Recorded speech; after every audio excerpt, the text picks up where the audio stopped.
virtually impossible to get a playoff game between two defending champions, but somehow that's what we got on Tuesday from Lake Charles. Zwolle, who moved up to Class B this past season, taking on Avoyelles Charter, who's won that division 2 consecutive years. Charter beat Zwolle by 25 back when they played in November. Vikings looked like they would take early control after an Armani Benjamin triple puts Charter up 8-2, but the Hawks storms back. Preston Sanders off the turnover throws it down to cut into the deficit late in the quarter. Landon Bussey crossover move, basket plus the foul. Hawks up a point after 1.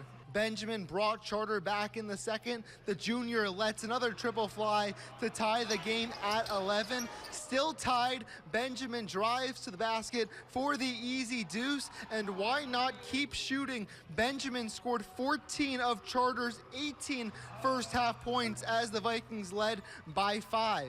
In the third quarter, Jaylen Brown came alive. The two-time championship MVP gets to the cup for 2. Later in the quarter, Brown with a Euro step and off the glass for 2. Charter took an 8-point lead to the fourth.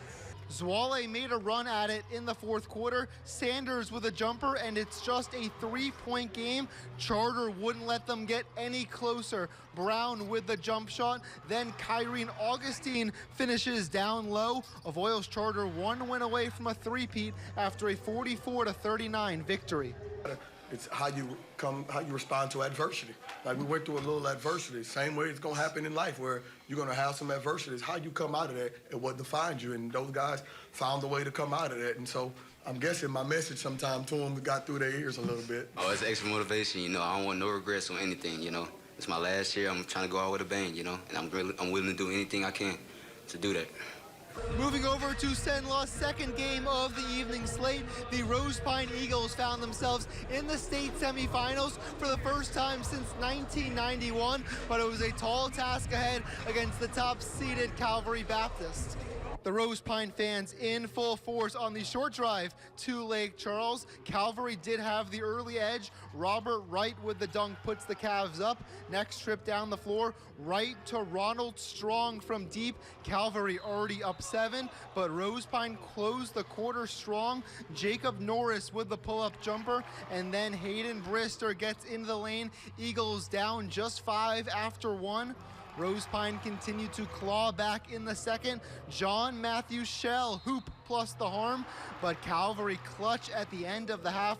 Wright is right on from deep, 36-27 Cavs at halftime. And that momentum carried to the second half for the Cavs. Strong 6 another 3, and Tyrone Jamison was having his way attacking the basket. Calvary's lead grew to 25 by the time the third quarter ended. Rosepine gave it their all in the fourth, but not enough as the Eagles fall 87-55 in the state semifinals. But I'm proud of my guys, man. I don't really care about the score. We're just thankful to be down here. You know, a lot of people didn't pick us to be down here, and that's fine. But I'm proud of these guys, and I wouldn't trade them for anything, man. He didn't just make us a better basketball player. I mean, he made us a better man, really. So many life lessons we've learned from him, and you know, I'm thankful for that.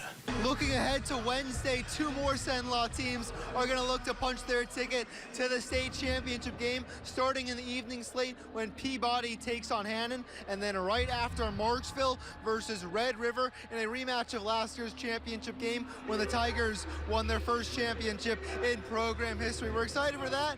Stay tuned for coverage on Wednesday, but for reporting now here from Lake Charles at the Boys State semifinals, Harrison Vapnik, 5 Sports.